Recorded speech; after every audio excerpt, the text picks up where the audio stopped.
After you.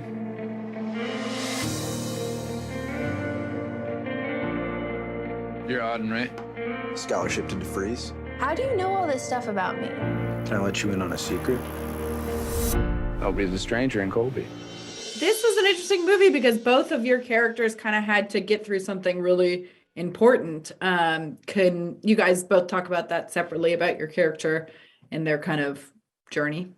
Absolutely. I think for Eli, it's a journey of rediscovery, where for Auden, it's a journey of discovering something new about herself. And so I think through their relationship, they both, are learning a lot about themselves and overcoming obstacles that arise from their past, which is kind of the beauty of their relationship, that they hold that mirror up to one another and are able to, through their relationship, work through these things together.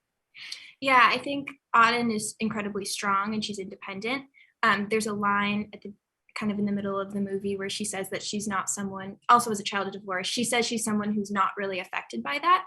And I think through the course of the movie, she realizes that she was, just because, as life happens, we're deeply affected by all the things that happen. And not only that, but it's okay to be vulnerable. And it's okay to say that something hurt and that you're still working through something.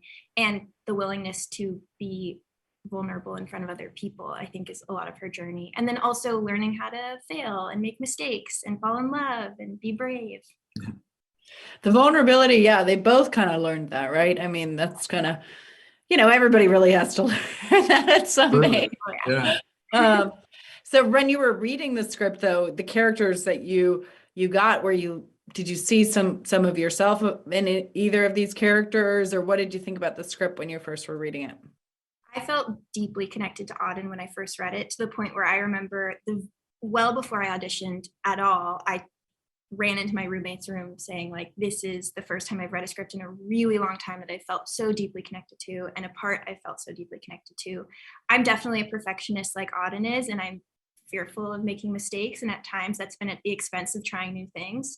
But what was so special about this movie is going to do the movie was this really big, scary experience, imposter syndrome, like constantly in my brain. And so as Auden's going through her journey, I feel like making this movie was similarly that for me too. Yeah. When I read Fia's screenplay, I was immediately endeared to Eli. I drew a lot of parallels from my own life. And one of the beautiful parts about crafting these characters with Fia was that she gave us a lot of license to bring ourselves and our interpretation to the roles.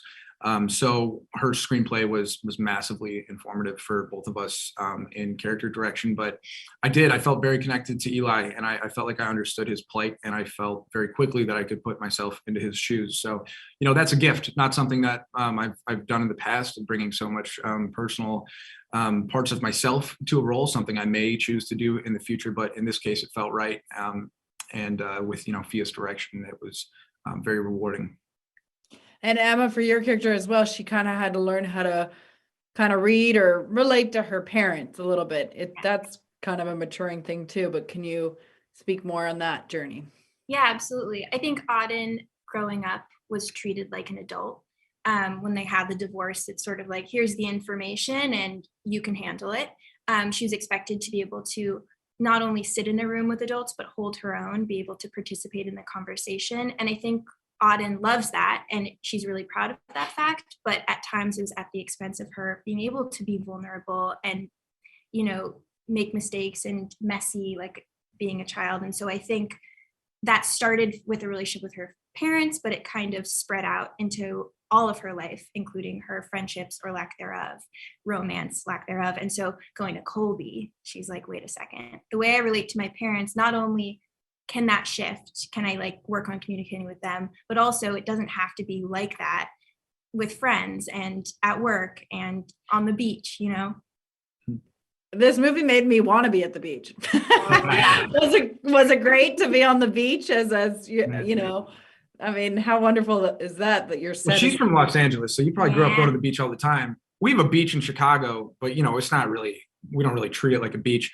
I was not a beach guy. I don't know, it's getting sandy and all that. North Carolina changed the beach for me. And especially because I got a beach chair. This way you hover above the sand. But I spent a lot of time at the beach. And you know what?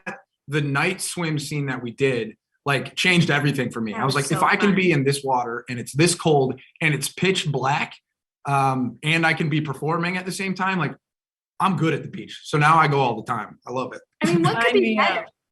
Yeah, Yeah. shooting a movie on the beach with incredible people. Yeah. It was just so idyllic. Yeah, it I was. wish we could be there right now. Yeah, it was wonderful.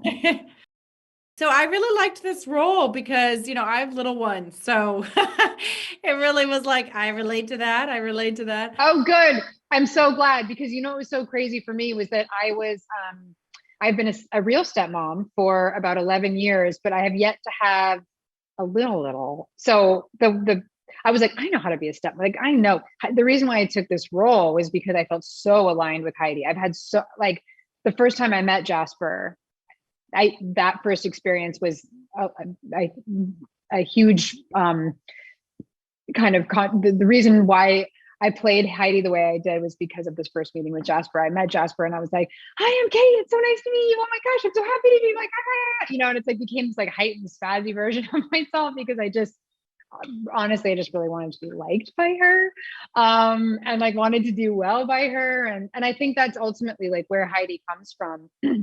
And we've seen so many versions of stepmoms where they're like evil, you know, sort of people. And I just thought, oh, it's such a lovely message to be able to put in the world that, you know, there are those of us, those stepmoms of us who only want the like health and happiness of the kid.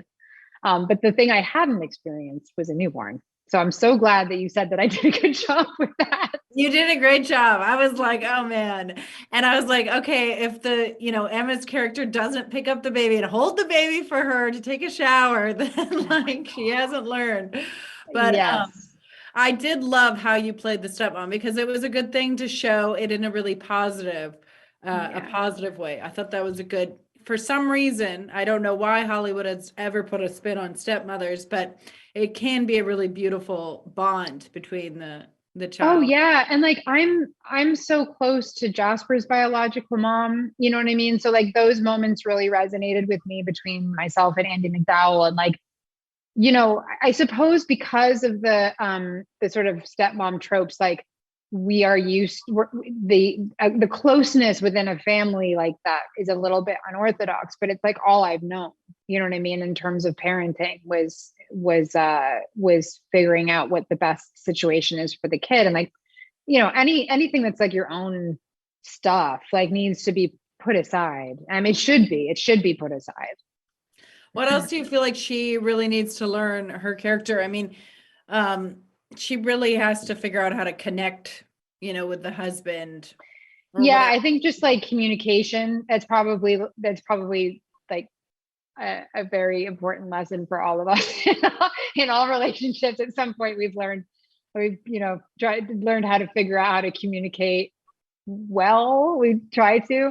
And I think really that's, you know, there's an age difference, obviously. And I'm no longer with Jasper's dad, but there was a real age difference between myself and him. And like, sometimes you're just like in different stages of your life and you don't like, I don't think Heidi had learned yet how to ask for help properly or how to actually, you know, be able to communicate what her needs are without being like super reactive or super kind of like overwhelmed or whatever it is. And he's sort of like been in his own lane for so long that he like doesn't really want to change. And, you know, it's his second marriage. So it's kind of like, oh, I'm just going to like be who I've always been. And I think it's a pretty like, I'm sure that that's a pretty common, you know, sort of road for people where, you know, the parent feels super overwhelmed by home life and whoever's sort of in the work life, although Heidi does work too.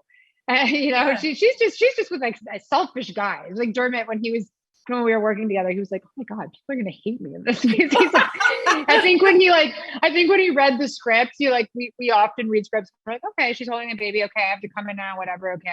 And like, literally though, like when I was in front of him, like holding the baby, like trying to do everything. And like, he was like, I'm going to take Auden to lunch. He was like literally looked at me and he's like, oh my God, I'm a terrible person. People are going to hate my character.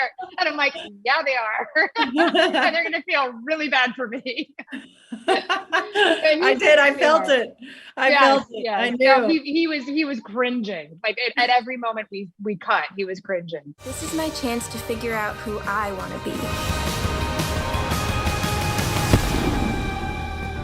Before the rest of my life starts.